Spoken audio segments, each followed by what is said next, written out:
I am Master Wizard Walt, the Wizard of Infinite, and I'm joined with four warriors, starting with Olia, the Operation Sorceress. Say hello. Hello, hello. I'm also joined with Claire, Royal Decree Wellness, Hello. Good Jasper, morning, everybody. the Barbarian Wizard, Ye- Yup, yup. and Damian Curtis, who is him. Hello. We got an awesome one. We're gonna jump straight in. The pleasantries. We're gonna expedite through here.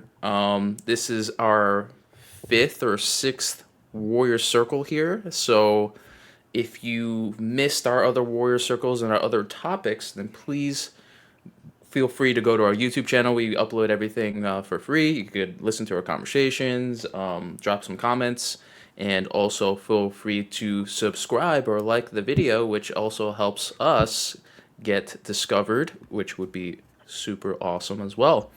But we're going to dive into the topic. Not going to waste any time here. It's going to be a fun conversation, not confrontational.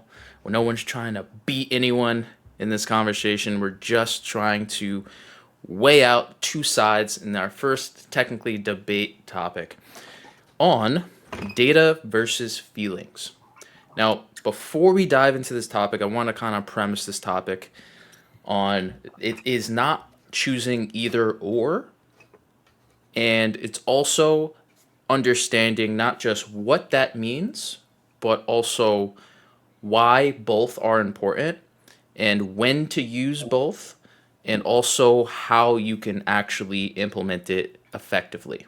So, before we begin, data, pretty self explanatory. Anything that is tangible. So that could be the reps that you're doing inside the gym. It could be the weight on the scale. It could be increasing or decreasing your shirt size. It could be measurements. Anything that you could essentially measure tangibly is in the data category.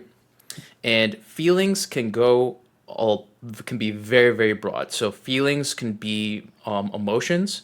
It could be how you move. It could be pain tolerance, as far as if you have ever had an injury, and you're trying to navigate through that injury, and you have a scale of 1 to 10 when it comes to pain, and it goes much, much deeper.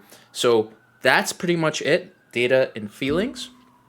On the right here, or my left, yeah, I think that's the right thing. Left. We have Claire and Demian. They're going to be representing the feelings category, and they're going to have Olia and Jasper be representing the data category. So I want to first start off on the feelings category first, and I want to start with you, Claire. Um, where do you stand when it comes to feelings based approach to measuring progress based on feelings? And again, this conversation is going to be about progress and how we measure that and how we leverage that to make changes and have a better understanding of our bodies and where we are on our journey towards our goals.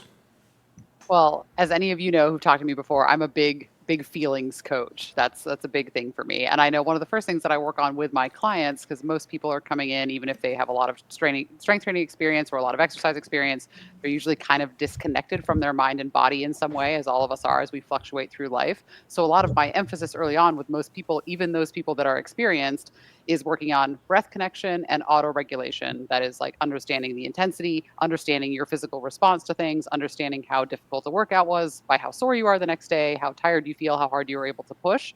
So I'm a big sensate. I'm team qualitative today for sure, and generally am with a lot of what I do in my work. I do recognize, though, it is very difficult to find ways to make that tangible. So I often just tell people, like, you have to just start paying attention to lots of little things and notice when things change. So it's not necessarily as satisfying as seeing, a number go up on a deadlift or a number drop on the scale if that's a goal for you. but that at some point, if you start to connect more deeply with sort of with how you flow throughout the day and how you think and how your mindset is focused, you'll have a moment, like a little aha moment, where you'll be standing and realize you've been standing for a long time and your low back doesn't hurt. Or you'll go to pick something up and you feel yourself bracing automatically. And it's these little ticks and these little nice little boxes that aren't, again, they're not quite the same, but they're there. And that's what I really try to help get people clued into from day one, just that building that connection with themselves and how they feel. But it's very intangible. I recognize that. It's hard. Yeah, and I think that's a perfect segue for I think Jasper. I'm gonna throw it over to you. Um, Yeah. Obviously, data is very tangible. You know, Yes. where do you stand when it comes to that tangibility of data, and how do you leverage that when it comes to driving progress? Yeah, absolutely. First of all, there's a lot of things that Claire said that I absolutely agree with. I can take both sides. I can make compelling arguments for both sides, but today I'm choosing team data. Um, and the reason being is that going with your gut feeling is it's a very very powerful thing. It's also uh, almost like a spiritual thing, right? Your gut tells you something, and most of the times when you trust it, it's right. Um, but there's times when it comes to fitness where there's limitations to it, meaning that what if you're wrong? Because if you're wrong, you have nothing solid, like no solid evidence to go off of. Like, do I need to increase my calories? I don't even know if I'm tracking my calories or not. I'm just kind of measuring everything with my eyes. I think I need to eat more. Maybe I need to eat less. I'm kind of having a bad day. I don't feel like training today. It kind of feels like I'm not really getting stronger, but maybe I'll feel better tomorrow. See, there's there comes a time when maybe trusting your feelings a little too much can lead you in the wrong direction and lead you into self-sabotage, right?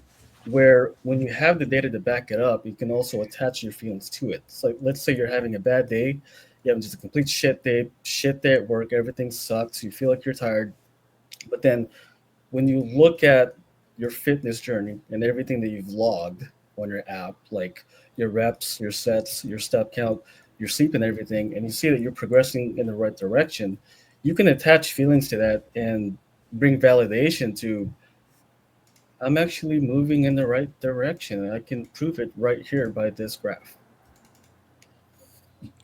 Got it. Damien, do you have anything to respond to that with when it comes to piggybacking off of what Claire was saying and also responding to what Jasper was saying? Um, yes. So I mean, Jasper knows bodybuilding is mind muscle connection. We go Absolutely. off feel when it comes to pushing ourselves. Um, I have been going off feel for the past 12 years of working out. If my body feels great, I'm gonna push myself. If it does not, guess what? I'm gonna pull back on the throttle and not go too crazy. Uh, and it's always worked out for me. I know my body really well, and like I said, I go off feeling. Yesterday, for example, I did volume for deadlifts, and my lower back was sore. Oh my gosh, like it was hurting to bend down, and I was like, please, I hope I didn't hurt anything, which I didn't. It was just really sore to that part, like I'm picking up my 2 year old. I'm like, oh, hold on, boy. So that night, got a lot of calories in, slept decently well. But the next morning, I was like, okay, if I feel good, 4:50 in the morning, if I feel good, I'm gonna go work out, do a push day. If my back is like, hey, bro, you're tender, chill out. I'm gonna chill out that day and take a rest day. Woke up, felt good. My back was still sore, but not nearly as not even significantly as sore as it was yesterday. Went in, felt great during the push day, and did my push day. I didn't push too crazy, but I did push myself, and I felt great. So yeah, feelings get me through a lot of my workouts. If I'm feeling off, I'm not gonna go overboard and injure myself, and I've done pretty well with that for the past 12 years, and haven't had any serious injuries. So yeah, fingers crossed. Testament to how you feel, right? Like, I think if feelings were the wrong path or something that you should not do, right, then how were you able to make it this far on your intuition, right, and in your feelings, engaging that, right? So I think that's a testament of supporting why feelings are beneficial in general, right? Oli, I'm going to throw it over to you before we kind of really start to get a little bit deeper in here. You know, what has data done for you when it comes to amplifying or even just managing your fitness journey? And feel free to respond to any of the warriors in the circle who have chimed in already. Yeah, so my background, my experience comes from everything is personal. I'm the only one here who isn't a coach. So mine is based on my own personal goals and my own personal results. So before I decided to hire a coach and just be a more well-rounded, well-educated gym goer, I had two goals. I wanted to get leaner and I wanted to get stronger. Um, Data was exactly what helped me move from the level that I was at to the level that I wanted to be at. Um, why is that?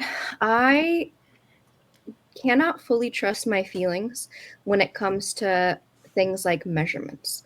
Do I know if I'm eating the right amount of protein? I can feel like I ate a lot of protein during the day, but the numbers could be totally off. I can feel like I'm eating the right amount of peanut butter and getting just that, like, what is it, 16 grams, 14 grams, 32 grams, whatever it is the serving is. I can feel like I'm getting the right amount, but my feelings can be completely off.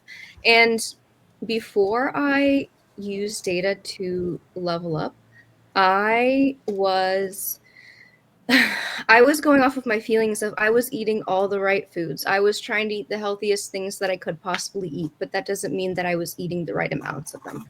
And I have you can fully trust your feelings when it comes to, like, and this is piggybacking off of Jasper, like your gut reaction. Do you feel comfortable or uncomfortable in a situation? How does your body feel? But when it comes to, like I was saying, measurement, that's not something that I can trust my feelings on. So that's why I think data is really important. Same with lifting.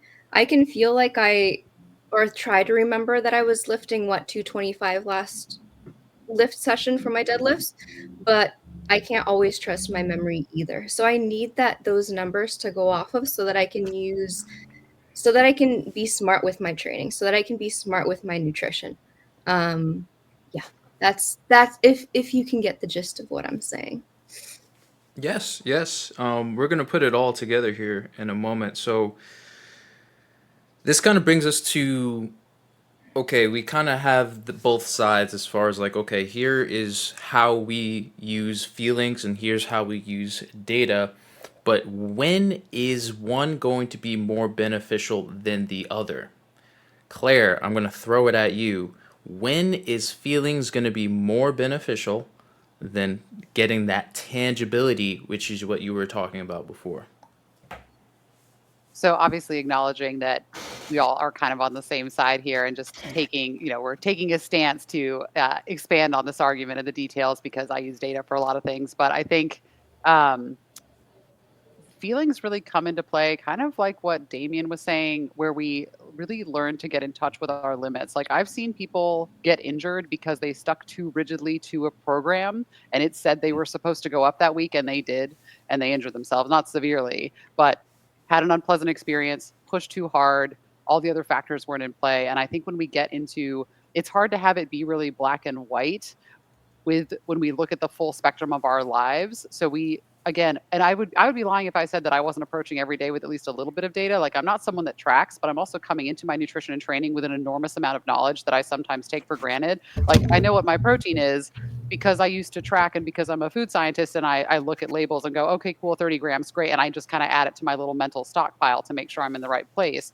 But then that doesn't override for me if I still feel hungry, if I still feel like under recovered, if I still feel like I need more energy for my day. So you have to take them both with a grain of salt.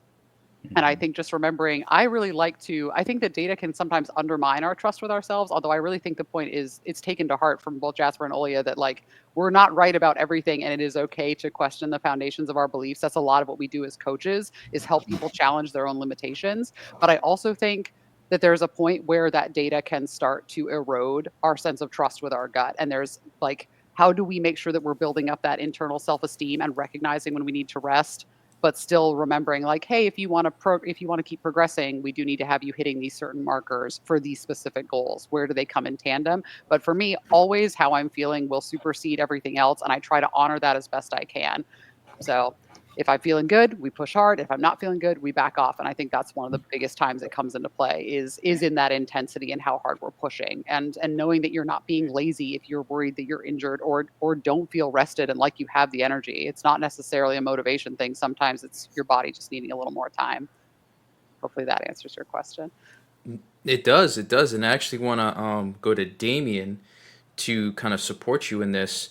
Um, what if, let's say, for example, you dove into feeling your back and really making sure like, hey, my back okay before I go into the next programmed session, right?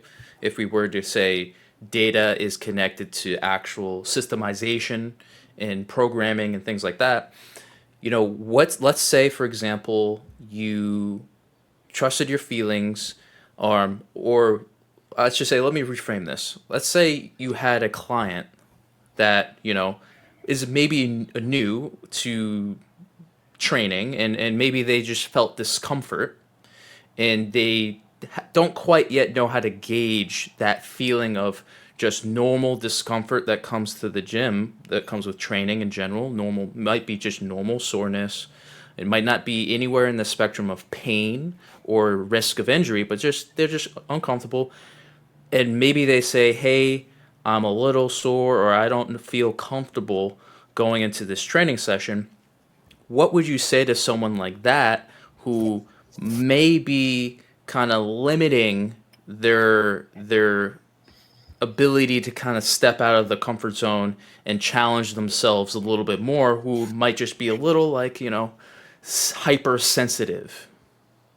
Okay, yeah, that's where I think it really comes down to feel.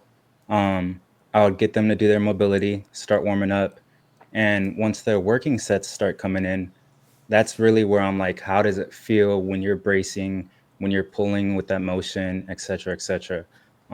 If there's like a little hinge in your back, or a twinge, I should say, not a hinge, in your back, or whatever the case may be, then it's like, hey, let's set that weight down, take it off, let's do something else, or let's call it a day for that day, just because you might aggravate it more, right? And so that next day you're going to be really feeling it. Um, so yeah, it just all comes down to feel on that part. At least for me, when it comes to those working sets, it's like, let's feel it out first. Let's get you warmed up. Let's get those muscles warmed up, get that blood flowing in those muscles. Let's see how it feels then. And if it's still feeling the same way, then let's back off for that day. Got it. I'm going to throw it over to you, Aaliyah. So let's say, for example, I'm going to give another example here.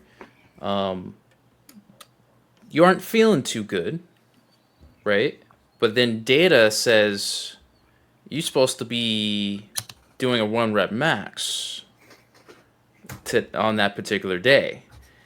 When would data support you in going into that training session, or at least prior data, support you in building, I guess, the confidence and the motivation to actually push yourself for that particular workout instead of backing off based on how you're feeling? That's a really good question. And I would honestly, as a non coach, default to my coach for help on this. Be like, hey, coach, I have a 1 rep max coming up and I'm just not feeling so hot. I'm going to piggyback off of Jasper here, though, and I'm going to say, hey, I can use my data to give me reasons why I'm not feeling at my best for the day? Did I not eat enough? Did I not get the right amount of sleep? Did I do something excessive or hurt myself the previous day? Something along those lines. So I could essentially use that to make myself feel better. But as far as should I be pushing myself or should I be motivating myself, I would talk to my coach about Okay, so just so I understand, specifically, you would look towards your coach to, I guess, use data to validate why maybe maybe you should go into this training session with a little bit more intensity or optimism. Like for example, looking at your sleep data, Yep. your sleep data has been perfect for the past 7 days, Yep. 14 days, or you Yep. look at your nutrition, like your carbohydrates are high enough, your calories are high and has been consistent, and kind of Yeah. metrics like that is what So you're trying to those say. metrics would give me the confidence that, hey, maybe because I'm not feeling that good. And oftentimes I find that I'm feeling physically okay, but I could have had a rough day at my job. I could have had a bad interaction with somebody. Something could have made me feel mentally off, and that mental state can affect how I feel physically. So using the data to kind of reinforce that I've been doing really well, that I have been hitting all of my markers, could help me get out of my mental funk, so to speak, and help me feel physically stronger to try to hit that 1 rep max. Jasper, what would you add to that? Um, Actually, we can take everything that everyone said and kind of combine it together. And what I mean by that is when you're going into training, right? It's not just what you ate that day and what you have scheduled that day and what your training program calls for. Because a lot of the times when people think about data, we just look at it as black and white, the end all be all. But there's a certain level of flexibility to it where the feelings start to come in, right? Like if I'm training a client, like a bodybuilding client, I'm like, hey, like for example, Alex Bowman, hey, how are you feeling today? I'm feeling good. Cool. 4 weeks out, that's not a good thing. You should be feeling like shit. Uh, right? You know what I mean? But if it's like The data says you should not be feeling good, the but data he says feels you should great. be feeling good because we have drastically lowered down your calories. You should not be feeling good. You should be giving me the middle finger right now. But anyways, but the flip side of that is, let's say you're training some kind of an athlete, right? And he's been sticking to the regimen, like it's the holy Bible for like 2 months straight. And today he just can't max out or anything. Like, hey, okay, cool. Let's take a look at the data here, because when we take a look at your overall step count, your HRV, the amount of sleep that you're getting, and we're looking at the certain training blocks and the certain volume and intensity that it calls for each training block, we can pinpoint and kind of guess like, during this little 2 week block right here where you had a lot of volume, this is probably where it had the most stress on your central nervous system, which brings us into the third week right after that. Okay, this is where we need to actually pull the reins back and deload you, right? Because you're not feeling good. Mentally, you feel spent, you're stressed out, right? This is where you can throw in the feelings in there, because mental preparedness, I feel, right, is data that you can input, like your stress level, your sleep, the amount of sleep that you had, your hydration. All these things can affect the way that you're feeling going into your workout, your mental preparedness going into workout. There are apps out there that track this kind of data and kind of know how you're feeling going into a workout. There's some watches out there that even track how much recovery you've had and tells you, hey, you know what? It looks like right here that you're about 70% recovered. Let's actually make an adjustment to your training program today and give you less volume. You should be feeling tired today. Like, you're right. I do feel tired today, man. My HRV is all over the place at work. I just had a rough day. My boss is being an asshole. I didn't get all my meals in. I haven't really slept in 2 days.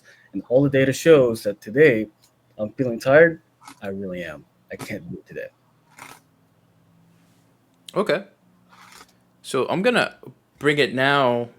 Now that we kind of got both sides of when feelings should be prioritized over data and data over feelings, I think now we're gonna have the kind of open discussion now, because I feel like we've just kind of revealed something very interesting as far as how both can be justified to support one another. Absolutely. Yeah. And it seems like data can be used to dive into the why behind how someone is feeling. And it also seems like feelings can also justify and get the why behind why data might be going up or down. Right. So So yeah, jump in. so I'm sorry, I didn't mean to cut you off. So I No? what I'm trying to say is, see, now I'm like, now everyone can see my true colors. I'm actually going in the middle here. I've always been in the middle. So I just chose data because just for the sake of argument. But yeah, you can't have one without the other long term when you have like specified goals, right? If you have specified like athletic goals, right, you need this data because you will eventually plateau, right? When you have athletes that are competing at the highest level, right, trusting your gut and your feelings will only take you so far. You need the other side of the coin to validate your feelings and your feelings to validate the data. But being a balanced person is you can't have an over attachment or obsession for one or the other because that will lead to making the wrong decisions. And question again, the open question: does experience level define whether or not someone should be prioritizing data or feelings? I think so.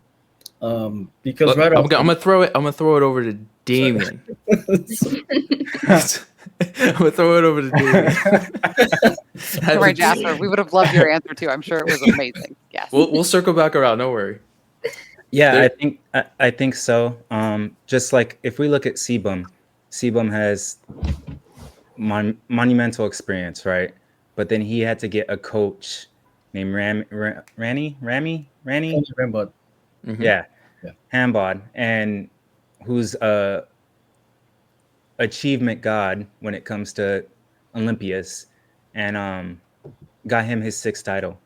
So no matter what experience you have, you still need that coach with the data and helping you achieve great. I also go back to the plateau, what Jasper said, and what Olia said about forgetting. I think I hit a plateau like 2 years ago, not tracking my workouts and literally doing the same weight for like a couple months in a row, just doing the same weight on certain workouts. And I'm like, why am I not progressing?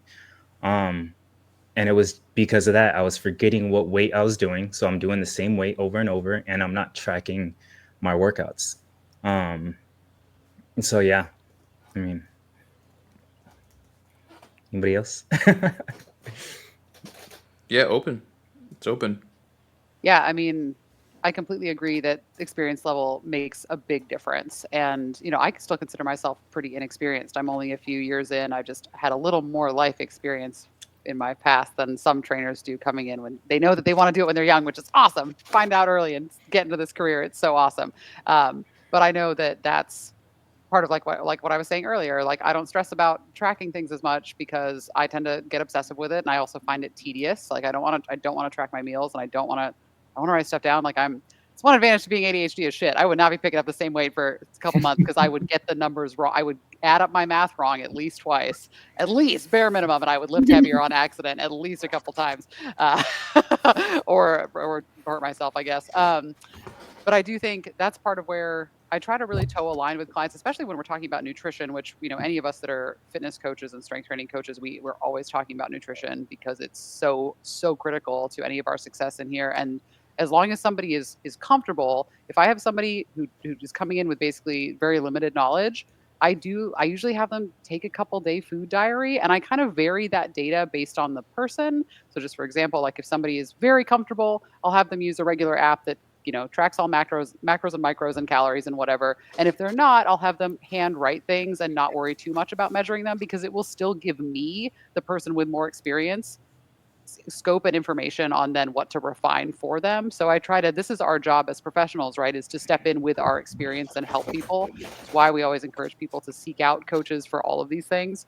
But, for me, I'm pretty comfortable. Like, it's way more fluid. It's way more ingrained in my plan every day to have some of these numbers just sort of floating around me. They're not stressful. They're things that I know well, and they are things that I pay attention to. So it becomes, this data sort of flows into this sensate part of us. And I like to think that for all of us, there are phases in our life where we rely more on data, and then when we learn from that data and we carry with us that innate knowledge, and then fluctuate back through. And that's like a lot of the people that are coming to us. Like, I deal with a lot of less experienced clients. It's like I'm just trying to get them to feel comfortable with how their body responds to different stressors and learning to push themselves properly. So very different than what like Jasper and Damien and Walt. I know you've dealt with that, clients with much more advanced and more technically precise goals. So my needs as a coach around data are also a little bit different. But again, the experience really matters, and somebody's own understanding of that plays a huge role in how much we use and for how long we use it too. Mhm. Cool. And this actually ties perfectly into something I want to throw to you, Olia, is when do we need to get out of our own way when we feel like we're being dogmatic with isolating and focusing only on one aspect like data or feelings?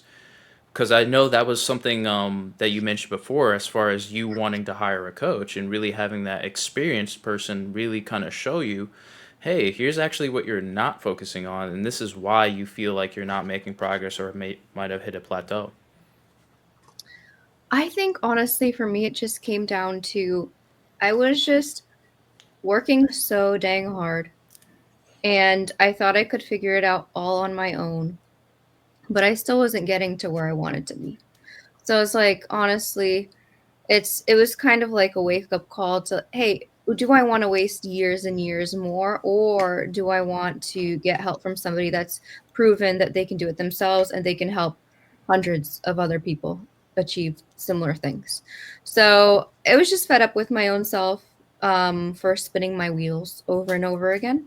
And that just kind of was that moment. And this moment comes at different times for different people. It's kind of like a rock bottom in a way. For some not. I don't know. I don't want to use that word. It could be a trigger. But yeah, that moment comes for different people at different times. So I hit that realization that I was like, hey, I'm working really hard, but I'm not working smart. So I need to seek out a person that can help me work smarter. And data is what helped me work smarter, essentially. And I want to also piggyback off of Claire. I go through periods. At the beginning of my journey, I was tracking all the time. I did it for over a year, and that really gave me a good idea of quantities. So now I can use like a palm approach, for my proteins and my grains and so on and so forth. That's another tool that's often taught. And now I can very easily maintain my weight.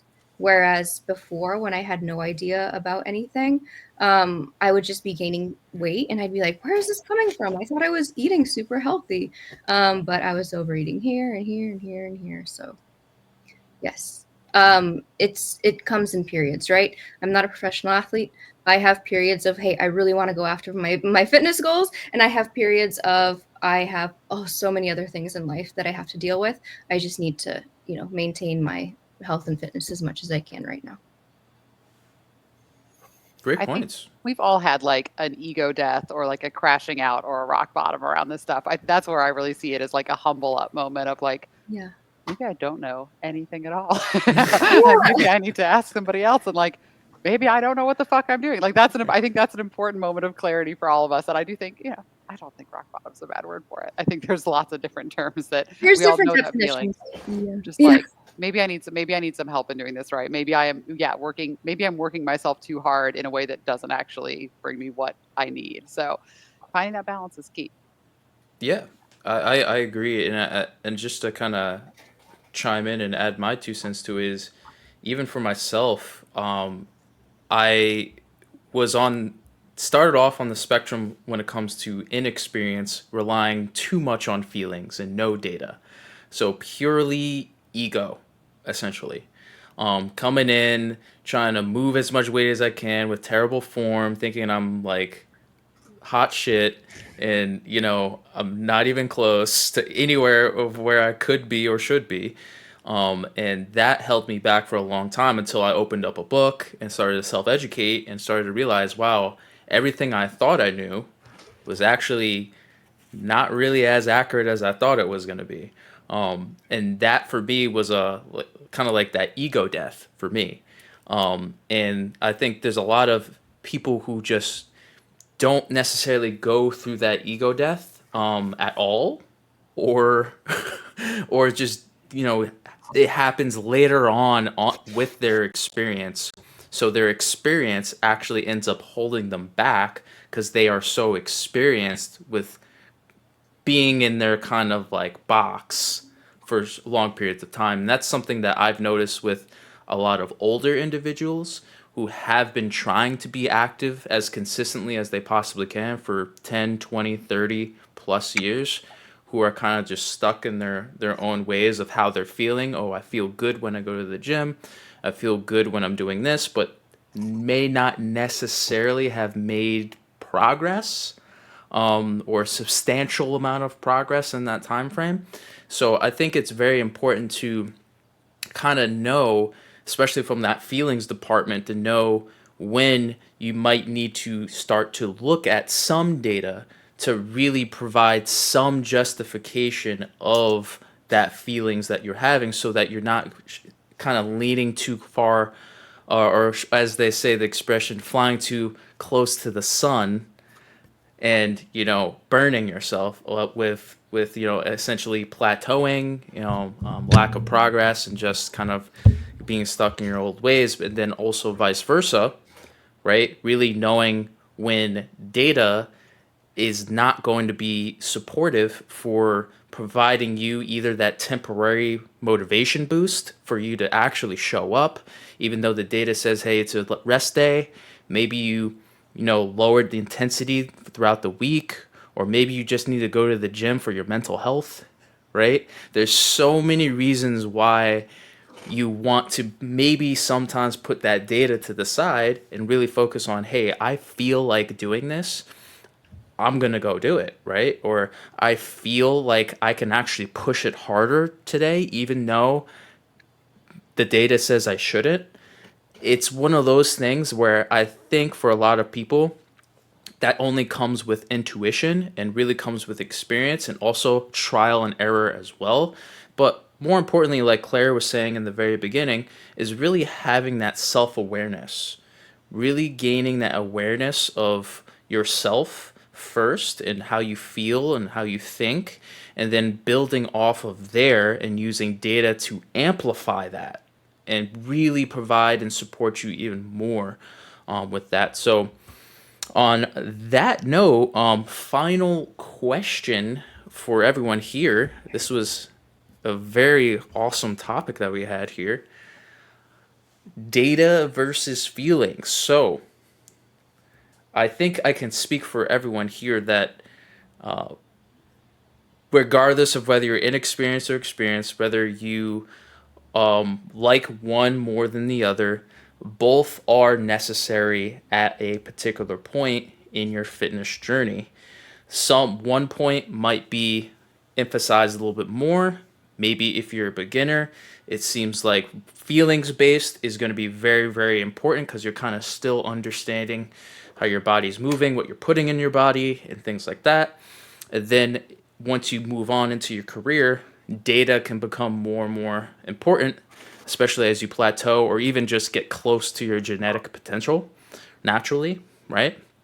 So, again, open question for everyone here. When, or should I say, is there a time when we use something else other than data or feelings? Is there something else that we're not considering here when it comes to progression and progress? Steroids. I'm still joking. I'm joking. I'm joking. Um, my brain cannot comprehend what you just asked me. I think It's I an have outlining an factor. answer, but Jasper, if you've got something, you can go for Uh, it. I think his brain just did a little thing. So I So think I have one. This I'm not trying to be too literal or too like sneaky with the interpretation because in theory there is either data or they're feeling like they're both intermixed and that kind of encompasses everything. But there is a one scenario that I can think of, and this comes from having a physical therapist on site where you don't listen to how you feel, and you track data, but it's a little bit different, and it's when you have an injury and pain, and you're trying to recover from pain, and that is one time where you sometimes have to just do the thing, and even if it's and I know there's some data at play, but it's kind of like these situations where you've got pain when you're doing a movement, but when you do the movement and the pain doesn't increase and you know that you need like if you've been diagnosed with an injury and you know you need to strengthen something to help reduce pain in another spot, sometimes you have to push through and do those things if it is under medical advisement, specifically under medical professional advisement. That is the only caveat that I could picture in I our agree. industry specifically. But that's a little bit of a like that still is like kind of data, I would say, but and you don't want to be in so much pain that you're, causing there's a lot of like physical and mental trauma that we can experience from pain being really out of control. I'm not saying just push through pain, but if a physical therapist is telling you that something is necessary and you trust them and it is safe for you to be doing and not increasing pain, that's one time where I think it's a little bit different. I think also depending on the situations, accountability lifting partner can help you push through plateaus, push you past your limits, even get you to the gym when you're not feeling like it mentally. I think some of my best workouts have been with a more experienced lifter that is morally right when he comes to lifting too, not ego lifting or anything like that, but really wants to see you do better. And some of my workouts when I wasn't mentally like, hey, I don't want to go to the gym today, get your ass up, go to the gym, come, let's do legs. And then like we get into a squat sesh and it's like I'm hitting my reps and I'm like, okay, you know what, I'm good here. But he's like, no, let's go one more. Okay, you got one more. I can tell you got one more. I'm looking at your body and looking at your fatigue, your breathing, etc. You got one more. And I'm like, I finally get that last rep whenever he says, hey, let's rack it. And then I get done with it and I'm like, okay, I feel good. Okay, that was good. Yeah, you know? So another outlying factor that could also potentially help you. I'm gonna piggyback very off of good. that and say community and support. Just not just in the gym, but just being around people that have similar goals, similar values, supportive partner at home, whoever that may be, just to keep pushing you and supporting you towards the greater person that you want to become. I agree. I agree. Pain, injury, dysfunction, huge, huge. Where, like you said, Claire, data might not fully justify whether you should, push things or, go back to your old ways, right? And then also you might feel fine, but then that could end in a tragedy, right? And then Davian, like having that accountability and that workout partner can be huge as well. Again, data, right? When you're training with another person, there's not much data that you can use to kind of justify, that amplification of the energy and the motivation that you feel, and just having that outside person there with you to push you and also give you direct and immediate feedback, which is something that might take either too long, right? Because data wise, if you have to break that down, like I don't even know how that would be like. And then also feelings wise, sometimes again, you could be going through a lot of feelings and emotions and a lot of things going on instantaneously, right? So it's having that outside person to kind of again keep you grounded and know when, hey, pull it back, and also having that outside person be like, okay, now let's push it forward. So I think that's a huge thing as well. And then of course that foundation, which is community and support, is so powerful and so huge when it comes to, again, having an understanding of data, right? And getting outside help and outside support of people who are tracking data, but then getting that emotional support of people who are either on the same path as you, or people that can encourage you, people that can motivate you or even push you. For example, if it is in a competitive environment as well, right? If it's friendly competition, that can be huge, which I just wrote about, by the way, about tournaments and PvP, Infinite Fitness Fantasy RPG.com if you want to check it out. Go read it. Go read it right now. Go read it. It was a late post today, so I know half of you didn't read it, so it's okay. It's okay. Other people go read it. Other people go read it. Other people go read it.